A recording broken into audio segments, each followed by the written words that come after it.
Okay, so just recapping from where we left off before, the correct way to escort and precede someone from a premises is to grab with the right wrist, if this is my right hand, and my left hand grabs with my fingers facing inside.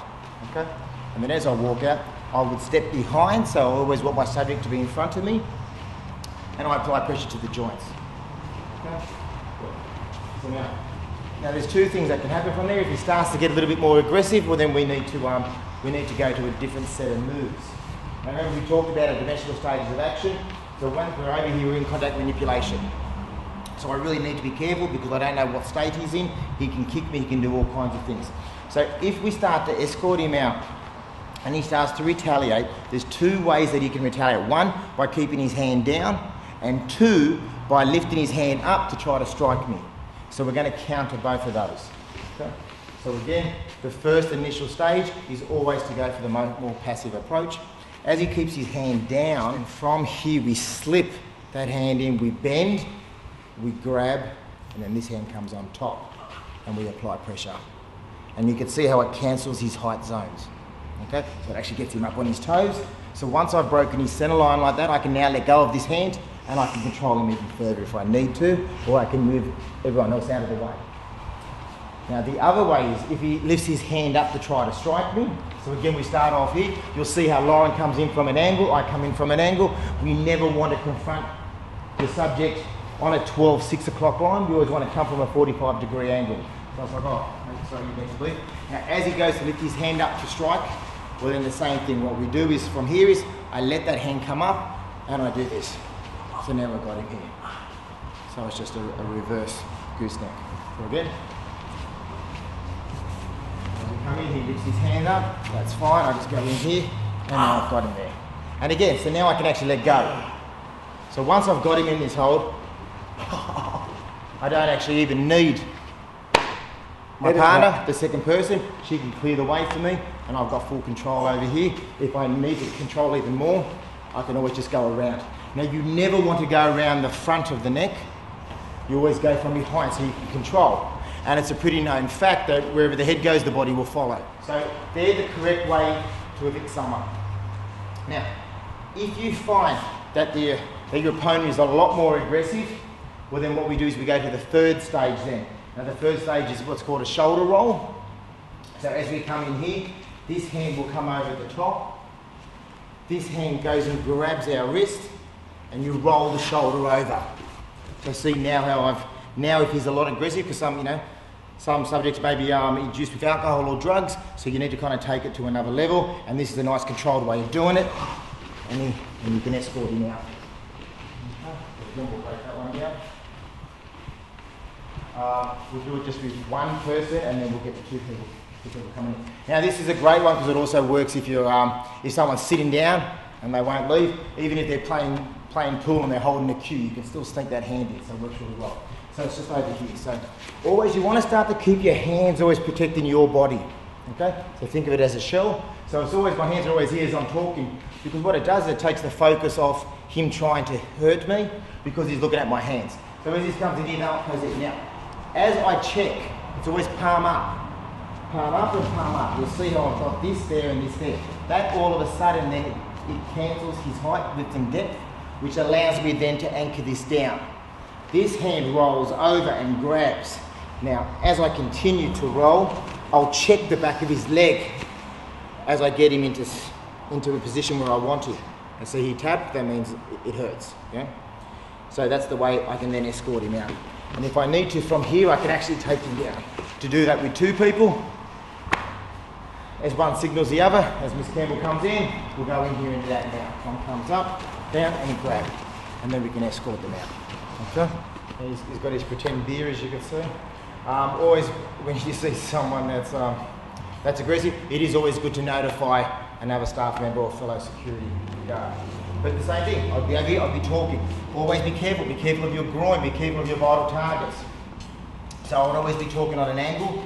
I'd always have my lead leg covering my groin. Then as I come in here, I'll roll that over there, and then we can take him out. So if he allows us to, he's not being aggressive, that's all very good. If he's being aggressive, well then again we'll take him down and we'll allow him to cool down. Okay, good. Now we're going to take it to the next level where you actually need to take the subject to the ground to be able to control him. So to keep it nice and simple, we're just going to work with the three kind of eviction techniques that we've looked at. But of course there's a lot more, and there's a lot more involved. There's a lot more things we can do. But just for memory retention, it's I think today we should just concentrate on those three. Okay, so now the same one as we did the shoulder roll. So we come in here, his hand comes up. Now from over here, all I need to do is I can continue to go forward and take him down, but I need to be careful because I don't want to smash his head on the ground. Okay, because at the end of the day, all he's done is just drank a little bit too much alcohol, so I really don't want to cause any harm. So from here, I just want to control him. As I grab that down there, I'll step back with my left leg and drop my knee. Now that's allowed me now to post. You'll see that I've got my knee posted on his back and I've got my left posted on his arm. So I can still apply some pressure over here, and I've got my forearm on his jaw, pushing his head against me. Now, if I'm working in a team, I would have already seen how Lauren straight away came on, and the same thing. She checked his hip, and she checked his legs. Okay, so same thing. We decide to take him down. He's getting very aggressive, so I go here. As I pull him into me, I need to drop my height as well, so he doesn't try to go hit me in the groin or do something nasty. So now from here, I step back. So see, he's already going down, up. So from here, my left leg steps back and I drop. So it's like a spiraling staircase. Now, it's very important for you to not go all the way over. So that's why I use my knee against his spine, as you could see in the last shot. I apply pressure here with my forearm. I never want my attacker looking at me, so I want him to look away all the time. And this is now where you can talk to him and you can control the situation. Good, and just step out, take it down that way, good. Okay, so now as soon as I see that, what I do is, as the partner, I'm going to grab this, I fold this leg over. Now as I fold that leg over, I lift that leg up. So see how now I can talk to him. Okay, so now I've got this all controlled over here. See how I folded that, and I've got this leg in there, and I've controlled his wrist. Lauren, or my partner's got the upper body controlled, and she's talking to him. And this is how we can control the situation, and we can wait for police to come or whatever we need to do. That's very, very painful. The higher I go this over underneath the calf muscle, and I use that as a lever, you can hear the noises that he's making. Now, it really doesn't take much for me at all to put my weight on there and control that. You can see that he's tapping. So this is the way we control him. Worst case scenario, if he's very, very aggressive. Okay, thank you. Now, what about if he's that aggressive and he sees me coming and he tries to throw a punch? So the same thing. You cannot be seen to be aggressive. We cannot start throwing, punching back. Our main job is to defend ourselves at all time and to escort the drunk or intoxicated patron. So as a punch comes in, I go, oof, you just lift your hand up, and that way you're protecting your jaw and the side of your face. So as the punch comes, okay. So what's very important is that as he steps in, see how I utilise a 45-degree angle, which gets me what's called a zone of sanctuary. So now again, punch comes in. If I just stand here, see I'm in the line of fire. I never want to be in the line of fire. I always want to step off. So punch comes in, so really, no matter how quick he is, it doesn't really matter. If I utilise my angle, well then now I'm in a zone of sanctuary, I'm in a better place. So now, and because we've both taken an angle, me and my partner, she can see what I can't see, I can see what I need to see over here. So as the punch comes in, fine, step off. That's all I do. Step up to an angle, step off, and then all of a sudden now, I'm in here. Okay, good. So we've got one high, one low. Okay, so now we can escort him out easily. Again, turn around. What you want to do is once you've got the hold, you let go and you control the other major joint. So see over here, it's the wrist. I let go of the wrist when I had him here and I was in a zone of sanctuary. Then I let go, and now I applied more pressure here. And now I can escort him out. Okay? Let's do that one again. So there's 100 things we can do, but for memory retention, I'd like to keep it nice and simple. So punch comes in, so just one, there, grab, here, grab, now, we can escort him out. Okay, sharp objects. Yeah, let's have a look at sharp objects now. You may find that if you're in a pub, He may have a knife, may have a sharp weapon, may have a broken glass. So it's very important that we kind of address these things. Now, if he's unarmed, you always talk with your hands out, facing out, and your palms away, so therefore you can protect yourself, you can deflect. If he comes in with, no weapon. If he comes in for push, so he goes to push me, yeah, good, okay. If my hands are open over here, it's easy for me to get straight in there, okay. If my hands were here or whatever, well, I couldn't do that. So it's very important, look, as soon as he goes to push me, I just deflect, see my hands open up. Okay, so as he comes in, it's there, up, grab, hit, okay? So I can grab him there. So now, if he comes with a weapon now, so now, all of a sudden now, I need my palms facing in. Very, very important when you're dealing with someone with a sharp weapon, you keep your palms facing in because you need to protect your vital targets, okay? You don't want to be out here and all of a sudden he slashes your radial nerves, slashes, you know, your veins, and it's all over. So always palm facing in, because if I take a cut over here, guess what, I'll survive. Now, my main objective here is for me to control, divert, seize and disarm. They're the 4 things that I need to do whenever there's a weapon involved. So number 1, I protect myself. So I anchor my arms in, my palms are facing in. Therefore I'm protecting my throat, and I'm protecting my eyes, and my face, and also my veins, my main arteries, okay? So now as he comes in here, okay, so there's 2 things I can do. See how I've, again, use that joint over there and that joint over here. Okay, so as he comes in, there. His hand comes around and grabs as he comes up here. So now you guys can already start to see now we're in the same situation as what we were before. There's a lot of things we can do from here. But because we are dealing with a weapon, you can see how first I diverted, I seized, now I'm going to control. Okay, so now from here, I can now, he'll just drop the knife, that's okay. Now also, if he doesn't drop the knife, okay? So again, I just want to see if I step off on a 45-degree angle, okay? So as he comes in, there, grab, yeah. Now if he doesn't drop the knife, that's okay. The same takedown I did before, my left leg will just drop. And I'm up here. Okay, so now I can make sure he drops that knife. Okay, or I can wait for my partner to come back and disarm the knife. Okay, let's try that again.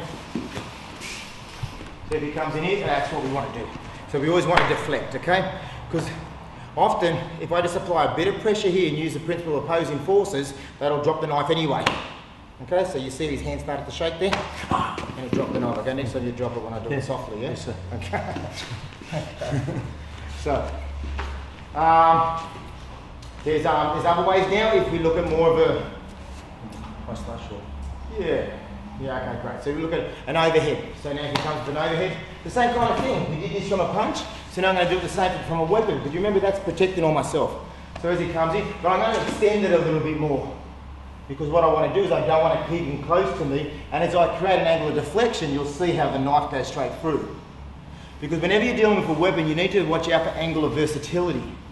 So see what Tony just did then. If I kind of did this, as you continue, you get my leg, see? Okay, so I need to be very, very careful of that. So the way to control angle of versatility is like this, there. And see how I turn my body from here to there. Okay, so now I've stopped that. So if he continue to go, he's going to stab himself or go for it, but he's not going to stab me. Okay?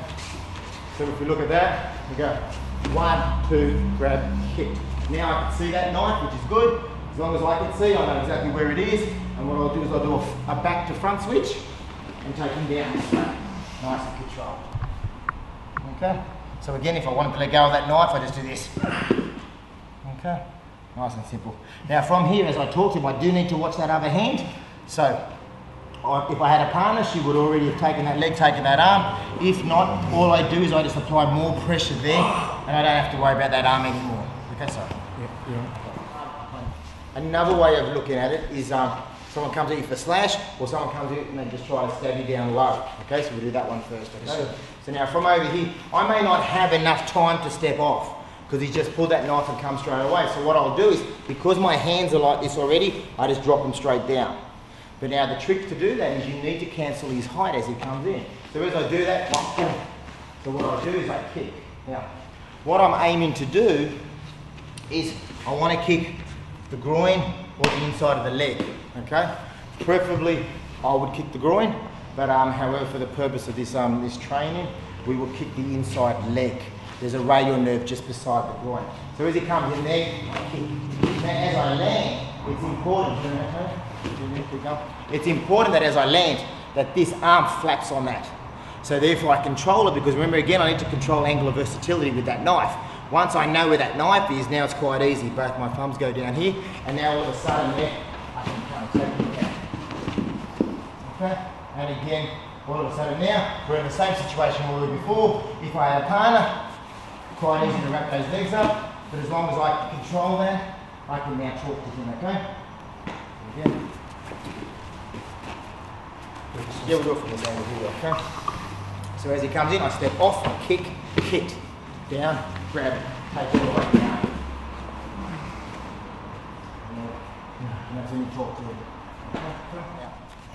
You need to control your airways. So what you do is you turn in. So I'm going to turn in here, and I'm going to check down on this arm. That allows me then to kind of step forward. You never want to go against. If someone's trying to do a headlock and their weight's going down, so trying to take me down for a headlock, okay, the last thing I want to do is resist it. So I need to go. So it's called purpose of compliance, okay? So we do it with the headlock again. The headlock comes in. Okay, great. So what I want to do is I take a step forward, because that's where my momentum is going. So it's called a purpose of compliance, okay? So what I'm going to do is I'm going to turn in and I'm going to grab. So now once I've grabbed control of this wrist, I pull the wrist to me. So there you go, grab me. Yep, very good. I pull that wrist to me. Now as I roll over the shoulder, so the same principle as that shoulder roll that we did allows me to get this out, and then all of a sudden now I've got him where I want him, okay? So let's do that. So I may be over here, I may be dealing with someone else, and all of a sudden his mates come from behind me. Okay, great. That's exactly what I want to do. I want to step forward, I want to grab, and I want to check that shoulder. Now see, as I check that shoulder, I'm using opposing forces.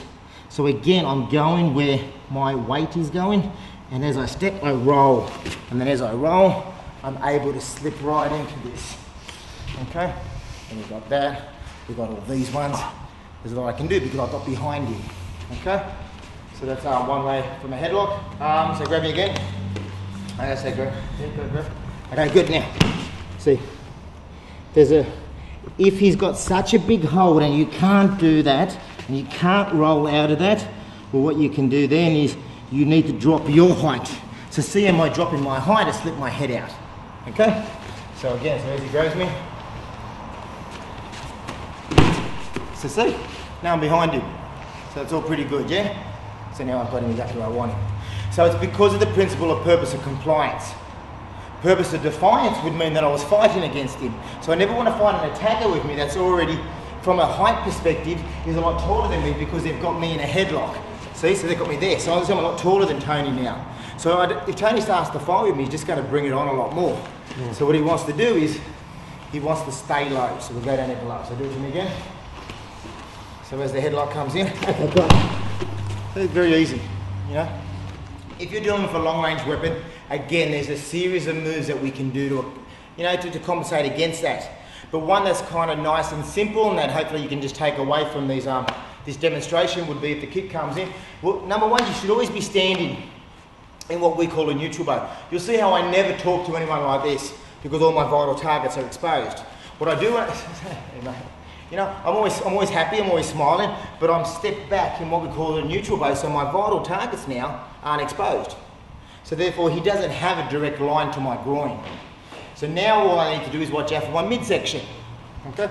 So again, if he does decide to throw a kick, all I'll do is I'll just step back and step up. Okay, so it's called a back to front switch. Now that also works if it was just a punch. Step in with the punch, from here, back to front switch. See how it changes the line of attack. So now what that looks like with an attacker. Number one, I'm here, so I'm protecting my groin, I don't want no trouble. All I did was move, so I don't even need to block. Okay? Because the reality is, I just don't want to be there. Because you can always tell when a person's going to kick you by their shoulders. They'll lead with their shoulders first, they'll step in. And again, remember, we're talking about people that are intoxicated. They generally telegraph moves, okay? So no, we're definitely not dealing with a trained fighter in the ring by any means. It's more, it's someone who's intoxicated. So I'm here protecting my groin as he comes in there. I check. So see how I check using a path of action versus a line of action. His kick is a line, I come down, and there's my other path. Now because he's used a long range weapon, I need to be careful with a long range weapon and a short range weapon. Because as he's closed the gap and he's come into me, I need to be careful now because I could be walking straight into this. There's two ways of getting hit, accidentally and on purpose. So what I need to do is I need to cancel both those lines of entry. So as I'm over here, as he comes in, there, and now we're straight away in there. 1, 2, 3, 4, 5. Okay? So now if I want to sit him down, I'll sit him down. Yeah. Now I've got him here back where I was before. Yeah. Let's have a look at a scenario now where you're working by yourself. Your subject is very aggressive. You've done all the right things. You're coming at him. You've tried to take him down, but he's actually coming in and push me up. Then you've ended up down. Now the first thing you want to do is again protect your face and use what's called your long range weapons. There's no use doing that because he's going to get right on top of me. You know, he may be an MMA fighter. You just don't know what you're dealing with. So the last thing I want is for him to push me down and hop on the ground. Okay? So I'm over here trying to escort him out and he pushes me down. The last thing I want to deal with is something like this, and now he's on top of me. Now I've got a whole range of issues I've got to watch out for. Okay, so what I want to do is I want to use my long range weapons, okay? So again, I come in on an angle, he pushes me down, I maybe fall and I trip, my legs come up. So as my legs are up, I can put him on his hip and I can push him away, okay? So now as he still tries to come in and punch me, what I'll do is I'll grab. Okay, so I grab one high, one low. Because now my legs are going to be a lot stronger than his upper body. So I can keep him at bay quite easily. Okay, so that's how I can control him. Now again, I still have to watch out because there's certain things that he can do. So what I have to do is I'm going to take this leg away. Well, from here, what I'm going to do is from here, I'm going to get this hand in there. So again, it's just like before, if he was standing up and I was doing stuff with my hands, remember? So all I'm doing now is I'm thinking of my legs as an extra limb, which it is, as a hand. So from over here, I've controlled him, I drop this in there. So now all of a sudden I've got this. Now this one leg over here trips him over, and now I've got him in a nice restraint over here. And as you can see, it's very painful. Okay, so let's try that again. So we're over here, I'm going, you know, he pushes me in. First thing I do is I break fall and I check. Now as I grab, drop this inside there, get it again on his hip. This leg drops down. He may push it, he may not. It doesn't really matter. Now if he pushes it down, push it down. All I'm going to do is straight down there and it goes to this side. So now he can't see it because he's feeling a little bit of pain over here. That's what I want. And see him go straight up in the air and then I've got him, okay? Cool. Okay, so that's one way of defending yourself. Make sure you break fall. You'll notice that when I fell, sorry, one more time.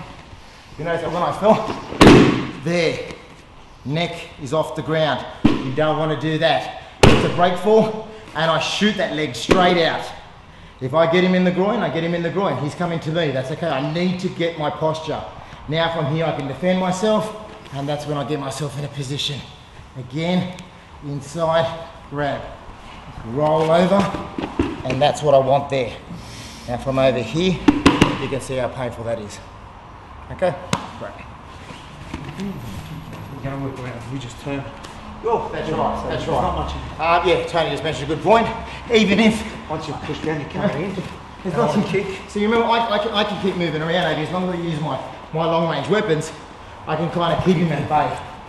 You know, because then there's other things I can do, you know? If he tries to come in to punch, so from over there, so he's dropped me out. You know, see, I just keep him out. You know, you just use your leg against his knees. So you may not want to pull him against you, just keep him at bay, you know.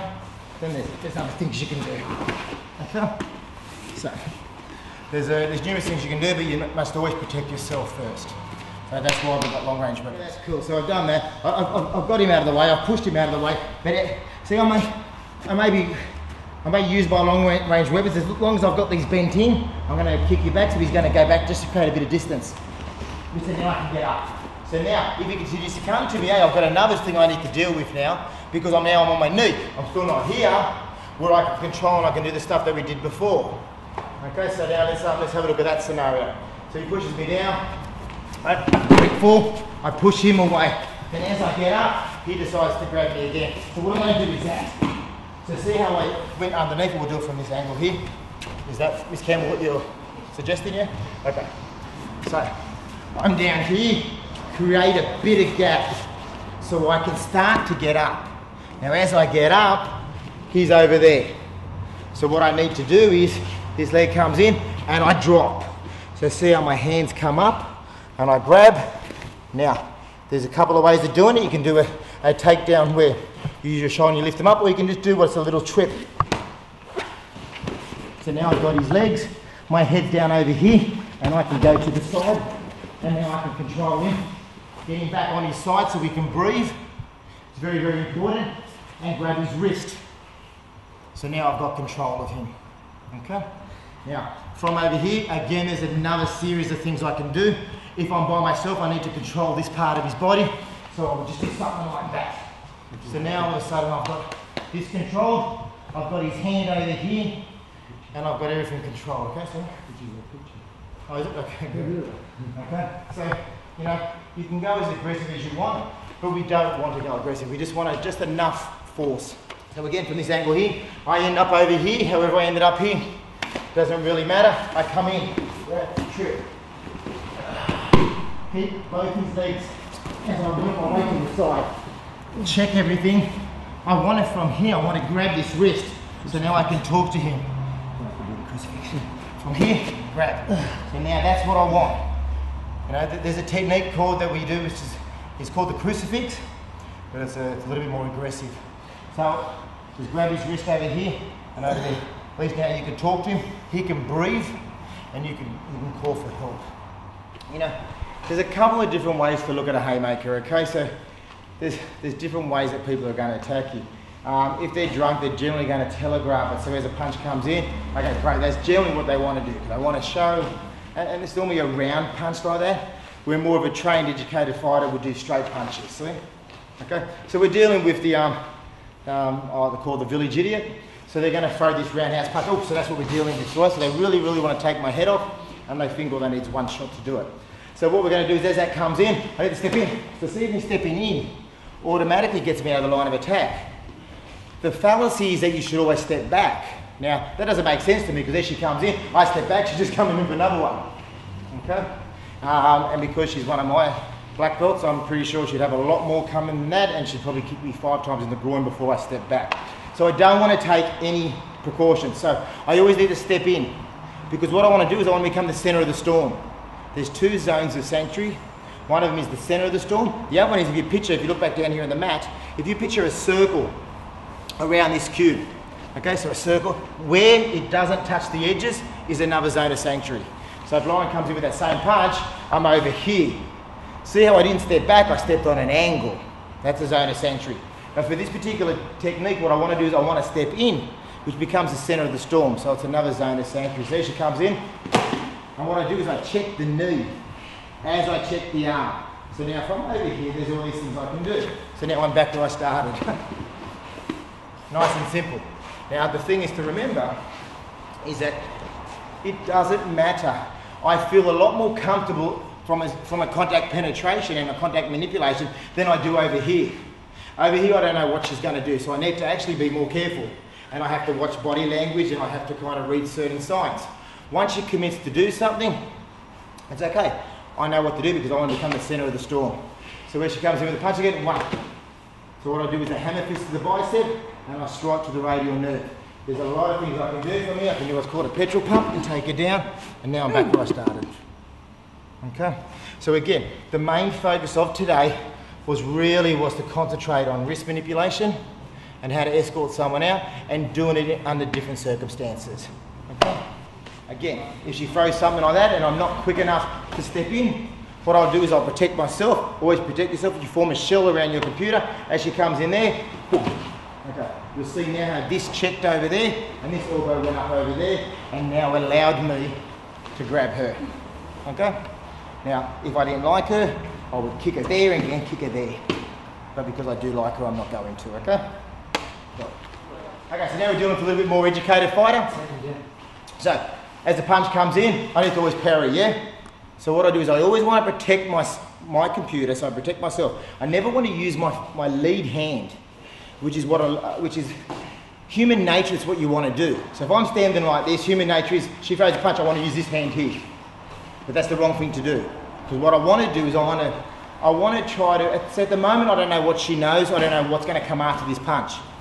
If I use my rear hand, so she comes up just with a jab, now I know what she's going to do, because I've increased the probability that she'll throw that other punch, which is what I want, because I've given her a line of entry.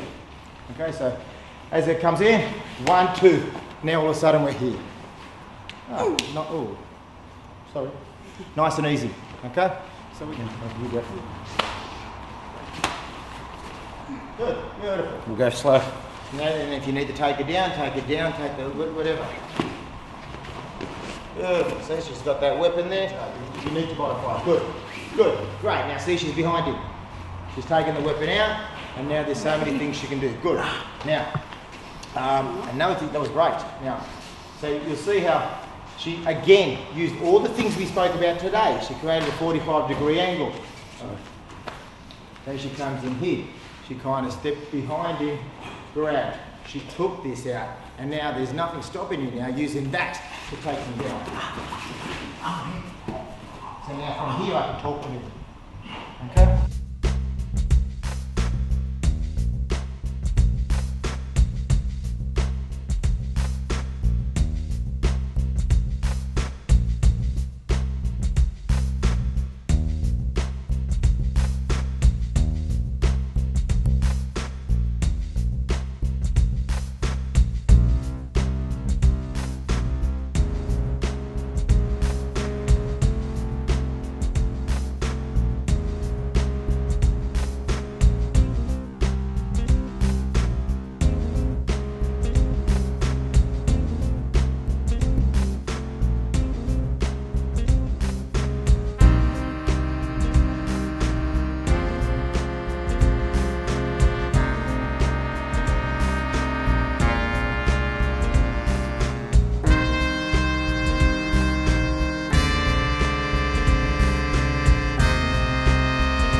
For more information, call 1300 660 360 or visit the Sector website at www.sector.com.au.